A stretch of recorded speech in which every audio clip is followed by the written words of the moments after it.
말씀으로 들어가기에 앞서서 우리가 함께 서로가 서로에게 사랑과 축복의 인사를 나눌 수 있길 원합니다. 사랑하고 축복합니다. 환영합니다. 함께 인사하며 나아갑니다. 사랑하고 축복합니다. 환영합니다. 우리는 세상을 살면서 많은 것을 함께 비교하며 살아갈 때가 많이 있습니다. 그리고 그 중에 우리는 크고 작은 것에 대해서 비교를 많이 하죠. 이것들은 유치원에서부터 많이 배우는 내용입니다. 수박과 사과를 놓고 비교했을 때 어떤 게 더 클까요? 수박이 큰가요? 사과가 큰가요? 수박이 크죠. 자전거랑 비행기랑 비교하면은 어떤 게 더 클까요? 비행기가 더 크죠. 뭐가 크고 뭐가 작은지 물어본다고 한다면 우리는 다 어떤 게 크고 어떤 게 작은지 다 알고 있어요. 그리고 우리가 생각하기에 많은 경우에 있어서, 모든 경우는 아니지만 많은 경우에 있어서 큰 것이 더 좋을 때가 많이 있죠. 물론 작은 것도 좋을 때가 있긴 하지만 큰 것이 좋을 때가 많이 있습니다. 그래서 종종 우리는 크고 작은 것을 비교하며 큰 것을 얻기를 소망할 때가 많이 있습니다. 그런데 세상에서 이제 크고 작은 것을 비교하는 것보다 더 중요한 것들이 많이 있죠. 그럼에도 우리는 항상 크고 작은 것에 관심이 많이 있습니다. 어떤 게 크고 어떤 게 작은지 말이죠. 오늘날 우리들 역시 성경 본문의 율법학자들과 같이 주님께 물을 때가 많이 있죠. 주님, 어떤 것이 크고 어떤 것이 작은 일일까요? 라고요. 오늘 성경의 율법학자는 주님께 묻습니다. 주님, 어떤 계명이 가장 큽니까? 구원을 받으려면 무엇을 지켜야 합니까?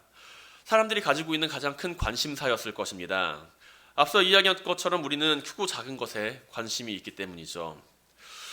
우리는 그런데 크고 작은 것을 바라보며 생각하게 될 때 내가 크고 작은 것을 알려면은 한 가지를 가지고 있어야 된다는 것을 알 수 있어요. 비교할 대상이죠. 어떤 것이 크고 어떤 것이 작은가를 알고자 할 때는 우리는 비교할 대상이 필요합니다. 내가 만약에 이 계명이 큰가라고 생각을 할 때 다른 비교할 계명이 있어야 된다는 거죠. 주님이 내가 생각하는 이 계명이 큽니까? 아니면 이 계명이 큽니까? 라고 할 때 우리는 두 가지를 놓고서 비교하게 된다는 거예요. 오늘 본문 가운데 율법사는 주님을 시험하기 위해 이런 질문을 했을 것입니다. 만일 주님께서 율법을 지키는 것이 가장 크고 중요하다라고 이야기를 한다면 율법사는 자기가 생각하기에 다른 계명, 더 큰 계명을 생각하며 논쟁을 펼칠 생각이었겠죠. 그러나 바리새인 율법사의 질문에 대하여 주님께서는 사랑을 이야기하십니다. 하나님을 사랑하고 이웃을 내 몸과 같이 사랑하라고 말이죠. 여기서 우리는 바리새인과 같은 생각을 조금 더 할 수 있을지도 모르겠습니다. 조금 우습게 들릴 수 있을지는 모르겠지만 하나님을 사랑하는 것과 이웃을 사랑하는 것 가운데 그렇다면 둘 중을 비교해 놓고 보았을 때 하나님을 사랑하는 것과 이웃을 사랑하는 것 가운데 그래도 한 가지를 고른다라고 한다면 어떤 게 더 클까요, 주님? 이라고 말이죠. 주님의 말씀 가운데 하나님을 사랑하는 것이 가장 큰 계명이라고 생각할 수가 있고 이웃을 사랑하는 것이 더 큰 계명이라고 생각할 수가 있다라는 것이죠.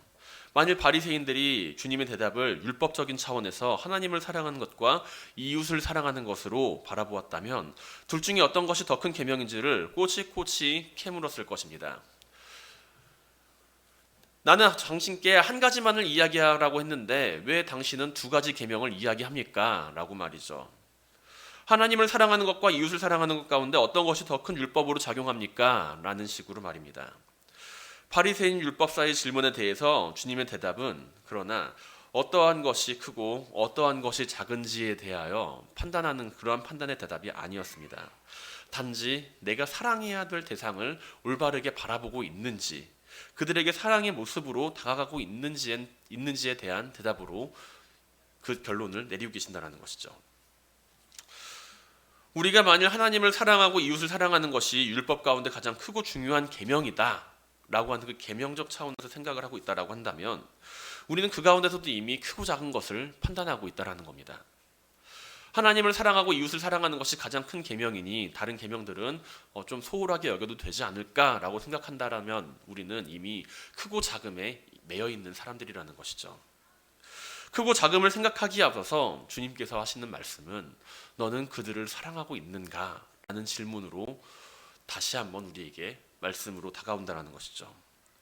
내가 하나님을 사랑한다라고 한다면 그 사랑을 세상에 흘러가게 해야 하고, 내가 이웃을 사랑한다면 이웃에게 하나님의 사랑을 증거해야 한다라는 것입니다. 하나님을 사랑하는 것과 내 이웃을 내 몸과 같이 사랑하는 일은 서로 다른 이야기가 아니라는 이야기입니다. 두 가지의 사랑은 생명을 살리는 사랑이라고 하는 같은 모습으로 우리의 삶 가운데 존재할 수가 있기 때문이죠. 그렇기에 주님께서는 오늘 성경 본문 가운데서도 말씀하시기를 첫째로 하나님을 사랑할 것을 말씀하시며, 두 번째로 말씀하실 때 둘째도 그와 같으니 라고 말씀을 하고 계십니다. 첫째와 둘째가 다른 게 아니라 그와 같으니라는 것이죠. 내 이웃을 내 자신과 사랑하라. 이것은 그와 같은 말씀이라는 겁니다. 하나님을 사랑하는 것과 같은 말씀이라는 것이죠. 마음과 뜻과 정성을 다하여 우리는 하나님을 사랑한다고 이야기를 합니다. 그렇다면 우리는 마음과 뜻과 정성을 다하여 내 이웃을 내 몸과 같이 또한 함께 사랑할 수 있어야 한다는 것이죠. 그렇기 때문에 우리는 세상 가운데 복음을 전하는 일을 감당해야 합니다. 내가 하나님을 사랑하고 있고 이웃을 내 몸과 같이 사랑하는 사람이기 때문이라는 것이죠. 하나님은 어째서 이 세상에 자신의 독생자를 보내주셨나요? 하나님은 어째서 이 세상에 하나뿐인 독생자를 보내주셨나요? 요한복음 3장 16절에서 우리는 다음과 같이 기록된 성경 말씀을 함께 찾아볼 수가 있습니다. 하나님이 세상을 이처럼 사랑하사 독생자를 주셨으니 이는 그를 믿는 자마다 멸망하지 않고 영생을 얻게 하려 하심이라. 아멘. 우리는 하나님은 세상을 사랑하시기에 독생자를 이 땅에 보내셨다라는 그 사실을 알고 있습니다. 믿음으로 고백합니다. 그리고 그 사랑을 우리는 죽음에서 우리를 살리기 위한 사랑이라고 이야기하고 있으며, 그 사랑에 의해서 우리는 구원을 받은 자로 살아가게 됐다라고 믿음 안에서 고백합니다. 그렇게 마음과 뜻과 정성을 다하여 우리는 하나님을 사랑하라는 그 말씀 안에서 우리를 향하여 자신의 사랑을 확증하신 하나님의 그 사랑을 함께 발견할 수가 있다는 것이죠. 하나님께서 나를 어떻게 사랑하고 있는가라는 그 사실을 발견할 수가 있다는 겁니다. 그리고 나서 우리는 질문하게 됩니다. 하나님께서 나를 그렇게 사랑하시는데 나는 하나님께서 사랑하신 이웃을 얼마만큼 사랑하고 있는가라고요. 하나님은 나를 사랑하는데 나는 하나님을 어떻게 사랑하고 있는가? 이 질문에 대해서 나는 하나님의 그 사랑에 대해서 이웃을 얼마나 사랑하고 있는가라는 질문까지 생각하게 된다는 것입니다. 왜냐하면 하나님께서 사랑하신 사랑은 나만을 위한 사랑이 아니라 우리를 위한 사랑이라는 것이죠. 그리고 그 우리는 이곳에 함께 모인 사람들뿐만이 아니라 세상 가운데 함께 살아가는 나의 주변에 있는 사람들까지 포함하는 우리이기 때문입니다. 하나님은 세상을 포기하거나 세상을 버리지 않고 사랑하고 계십니다. 그리고 세상을 향한 그 사랑을 가지고 살아가야 한다는 책임을 우리는 하나님을 사랑하는 그 사랑 안에서 깨닫게 됩니다. 하나님이 사랑하신 세상을 하나님께서 보여준 그 사랑으로 품어나가야 된다는 것이죠. 우리는 하나님이 세상을 구원하기 위해 자신의 독생자를 보내신 사랑을 알고 있습니다. 그 사랑 안에서 하나님의 사랑을, 복음의 비밀을 전하지 않는다라고 한다면, 그렇다면 우리는 하나님이 자신의 독생자를 보내어 구원하고자 살리고자 하신 그 생명을, 이 세상을 외면하며 살아가고 사랑을 증거하지 않는 것이라는 것이죠. 진심으로 아버지를 사랑하는 사람, 진심으로 내가 부모님을 사랑하는 사람이라고 한다면 그 부모님이 소중하게 돌보는 강아지를 함께 잘 돌보지 않을까요? 내가 부모님을 사랑한다라고 한다면 그 부모님이 사랑하고 애정하는 강아지나 애완동물을 함께 잘 돌보고자 하는 마음을 가지고 있지 않을까요? 질투하거나 시기하거나 그러면서 그 강아지를 괴롭히는 것이, 아니면 그 강아지가 힘들어하고 아파할 때 외면하는 것이 내가 사랑하는 아버지를 사랑하는 모습인가요? 아니라는 것이죠. 내가 마음을 다해 아내를 사랑하고자 한다면 아내가 소중히 여기는 화분, 아내가 소중히 여기는 친구들을 나 또한 소중히 여기고자 하지 않을까요? 그 친구들에 대해서 내가 나쁜 말을 하고 그 친구들을 외면하거나 그 친구들의 도움을 외면하고자 한다는 것이 내가 사랑하는 아내를 사랑하는 일인가요? 그렇지는 않다라는 것이죠. 우리는 우리가 사랑하고자 하는 그 존재가 사랑하는 그 대상을 함께 사랑하고자 합니다. 내가 사랑하는 그 대상이 사랑하고자 하는 존재를 향하여 함께 그 사랑을 나타내기를 원합니다. 그렇기 때문에 하나님께서 사랑하고자 하는 그 사람을 우리는 외면할 수가 없다라는 것이죠. 왜냐하면 하나님께서는 그 사랑을 증거하시기 위하여, 그 사랑을 나타내 보이시기 위하여 독생자를 이 땅 위에 보내셨는데, 만일 우리가 그 사람들을 외면하고자 한다면 우리는 하나님께서 사랑하는 이들을 함께 외면하고 살아가는 사람과 같기 때문입니다. 사랑하는 성도 여러분, 마음과 뜻과 정성을 다해 하나님을 사랑하시기 바랍니다. 그리고 그 가운데 우리를 사랑하신 하나님께 포기하지 않고 그 사랑을 세상을 향해 들고 나가시길 바랍니다. 하나님께서는 지금도 죽어가는 생명을 바라보시며 안타까워하며 살아가시는 분이죠. 주님께서는 상한 갈대를 꺾지 않으시며 꺼져가는 등불도 끄지 아니하시고 진실로 정의를 실행하시는 분이십니다. 함부로 내가 하나님의 사랑으로 회복되어야 할 생명을 외면하지 말아야 한다는 것이죠. 내가 하나님을 사랑한다면 많은 사람에게 복음을 전하며 죽어가는 생명을 살릴 수 있어야 한다는 것입니다. 그것이 하나님을 사랑하는 일이고, 그것이 하나님께서 사랑하는 생명을 나 또한 사랑하는 일입니다. 죽어가는 생명을 살릴 수 있는 성도님들이 되시기를 주님의 이름으로 간절히 축원드립니다. 또한 이웃을 내 몸과 같이 사랑하라고 하는 그 말씀 안에서 우리는 복음을 전할 대상을 또한 함께 발견하게 됩니다. 많은 경우 우리는 내 이웃을 내 몸과 같이 사랑하라 라고 하는 그 말씀 안에서 과연 내 이웃을 어디까지 결정할 것인가 라고 하는 생각을 발견하게 돼요. 과연 내 이웃은 어디까지일까요? 어디까지가 내 이웃일까요? 예전에는 시골에서 살아갈 때는 한 동네에 사는 모든 주민들이 다 이웃이었죠. 앞집 순이, 뒷집 철수, 길 건너에 있는 방앗간집 아줌마, 아저씨, 그리고 냇가 건너 살아가고 있는 강 건너에 있는 마을까지도 어쩌면 내 이웃이었을 수도 있습니다. 그런데 지금 우리가 살아가고 있는 이 사회에서 우리는 내 이웃에 대한 그 관점을 매우 축소시키면서 살아갈 때가 많이 있어요. 심지어 아파트를 살아가며 아파트 안에 있으면서, 빌라 안에 있으면서 윗집 사는 사람이 뭐하고 살아가는 사람인지, 옆집 사는 사람이 뭐하고 살아가는 사람인지 관심을 끊고 내가 살아가고 있는 그 가정만 지키고자 할 때가 많이 있다는 것이죠. 윗집 사람을 이웃이라고 하기에는 너무 멀리 있는 것 같고, 옆집에 사는 사람을 이웃이라고 하기에는 나랑 뭔가 만나는 시간대도 좀 적은 것 같습니다. 말씀 안에서 이웃을 사랑하라고 하는 이야기를 들었긴 했지만, 그러나 나는 내 이웃을 어디까지 생각하고 있나요? 우리는 내 생활 가운데 선을 긋고 살아갑니다. 그리고 그 선을 넘어가는 것을 원하지를 않아요. 그리고 이웃을 향해서도 그 이웃이 가지고 있는 그 선을 넘어가지 않기를 원합니다. 나와 옆집에 살아가고 있는 사람이 가지고 있는 그 선을 나는 넘어가지 않기를 원해요. 그런데 오늘 본문과 평행 본문으로 여겨지는 누가복음 10장에 등장하는 율법교사는 오늘 본문 이후에 우리와 똑같은 마음으로 주님께 질문합니다. 누가복음 10장 29절에서 율법사는 다음과 같이 주님께 질문을 하죠. 그 사람이 자기를 옳게 보이려고 예수께 여짜오되 그러면 내 이웃이 누구이니까? 라는 거예요. 우리는 주님께 똑같이 대답합니다. 주님, 나는 내가 의로움을 지니고 살아가는데 내 이웃이 어디까지인지를 모르겠어요. 나는 의로운 사람인데 주님, 그렇다면 내 이웃이 어디까지 해당하는 사람인가요? 과연 내 이웃을 나는 어디까지 해당하고 그 이웃에게 다가가야 하나요? 그렇다면 누가 우리의 이웃입니까? 주님께서는 누가복음에 등장하는 율법사의 질문에 대하여 우리가 잘 알고 있는 선한 사마리아인의 비유를 들어서 참된 이웃이 누구인가에 대하여 설명하십니다. 어떤 사람이 예루살렘에서 여리고를 가다가 강도를 만나죠. 강도들은 그 옷을 벗기고 그를 때리고 거의 죽음 직전까지 이르게 만듭니다. 제사장이 지나가요. 그를 피해 도망갑니다. 레위인도 지나가요.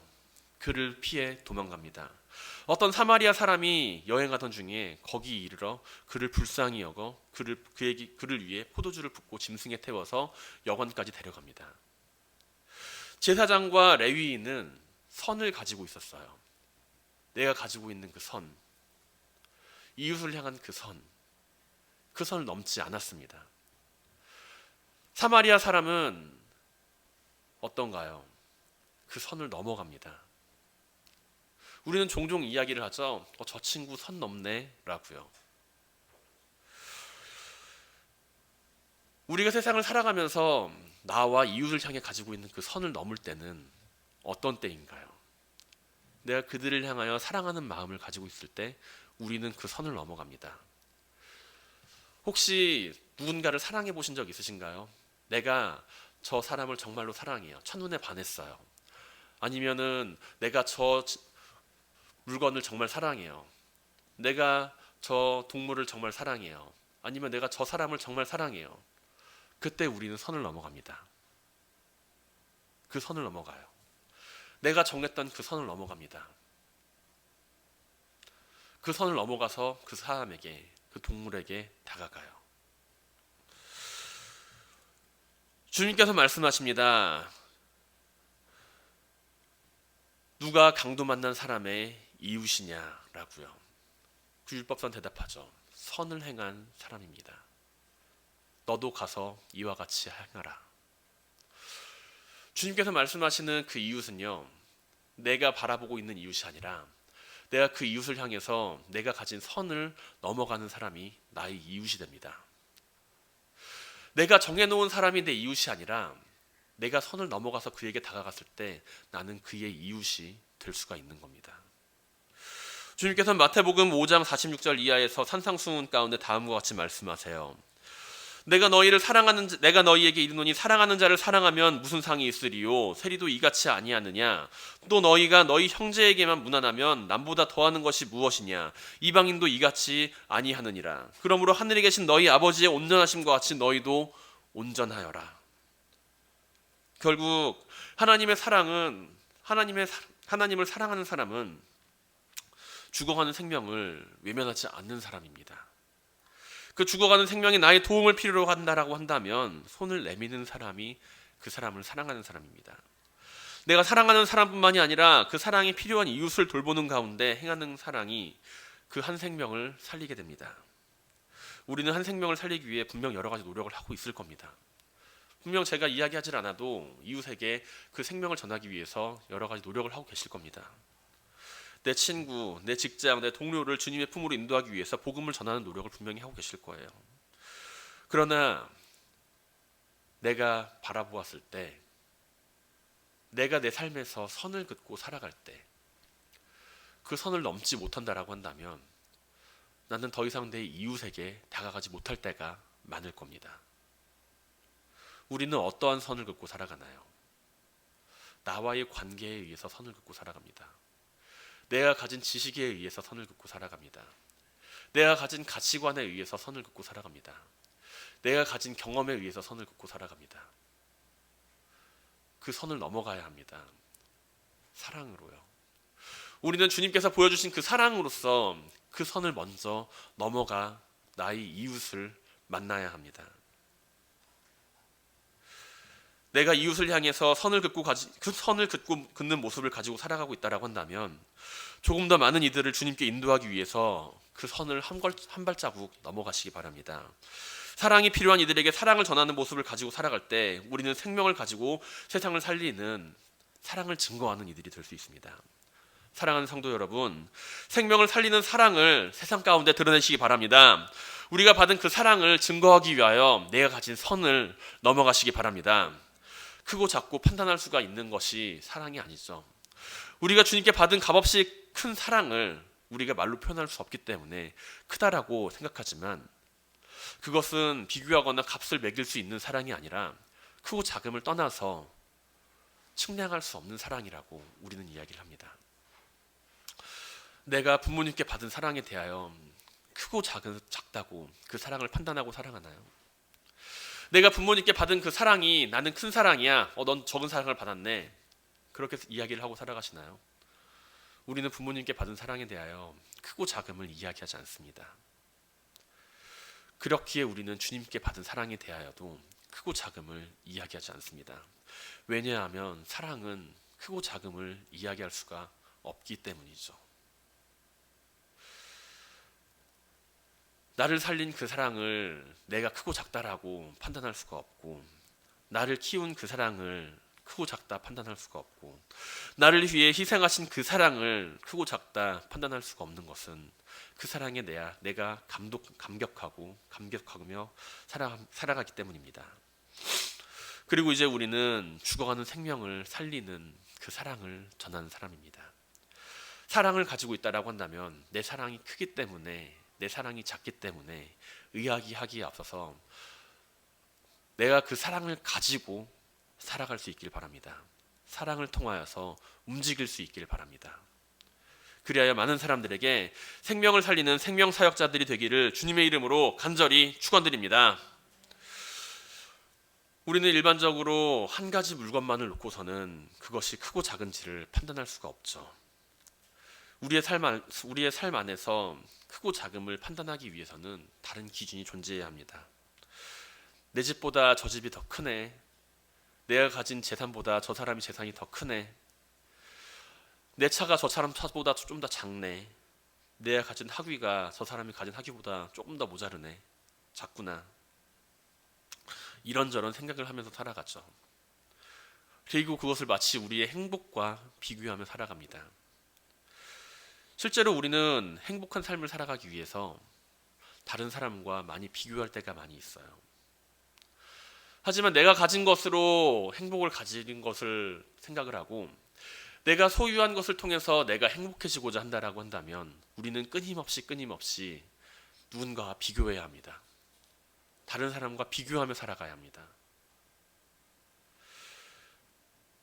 우리는 행복한 것을 찾는 것이 아니라 만족함을 그 가운데 찾게 된다는 것이죠. 내가 행복을 통해서 내 삶이 만족해지는 것이 아니라 내가 사랑을 가지고 살아가며 살아갈 때 우리는 그 가운데 행복을 느끼고 만족함을 가지며 살아가게 됩니다. 우리는 어떤 때 행복한가요? 우리는 어떨 때 진정으로 행복을 느끼나요? 우리는 우리의 사랑을 전할 때 행복을 느끼게 됩니다. 누군가를 위해서 돈을 쓰는 것이 행복한 것이 아니라 그 사람을 사랑할 때 행복하게 됩니다. 누군가를 위하여 큰 집과 좋은 궁궐에서 거할 때 행복한 것이 아니라 그 사람과 사랑하는 집 안에서 살 때 우리는 행복을 느끼게 됩니다.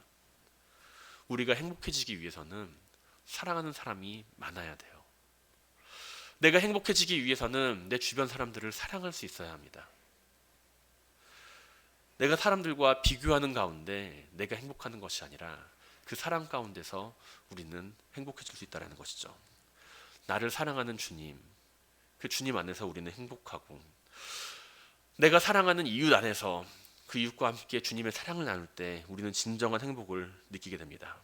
오늘 율법사는 크고 작음을 주님께 물어봐요. 그리고 주님께서는 그 질문에 대하여 너는 하나님과 이웃을 사랑하고 있는가? 라고 물어봅니다. 그리고 이것은 너는 그들의 생명을 소중히 여기고 있니? 라는 질문과 연관되어 있죠. 그리고 오늘 우리에게도 같은 질문을 던지고 계십니다. 너는 너희 주변에 있는 이웃을 사랑하고 살아가니? 너는 하나님을 사랑하며 이웃을 사랑하며 살아가고 있니? 라고 말이죠. 사랑하는 성도 여러분, 우리의 사랑이 우리를 주님 안에서 행복하게 만들 수 있기를 원합니다. 우리의 사랑이 그 사랑을 증거하며 살아갈 때, 내가 수많은 사람들을 사랑하며 살아갈 때 우리의 삶이 더욱더 행복해지고 만족함을 누릴 수 있게 되길 원합니다. 아무리 건강한 신체라고 하더라도 움직이지 않으면 병들기 마련이죠. 아무리 맑은 물이라도 그냥 고여만 있으면 썩어지기 마련입니다.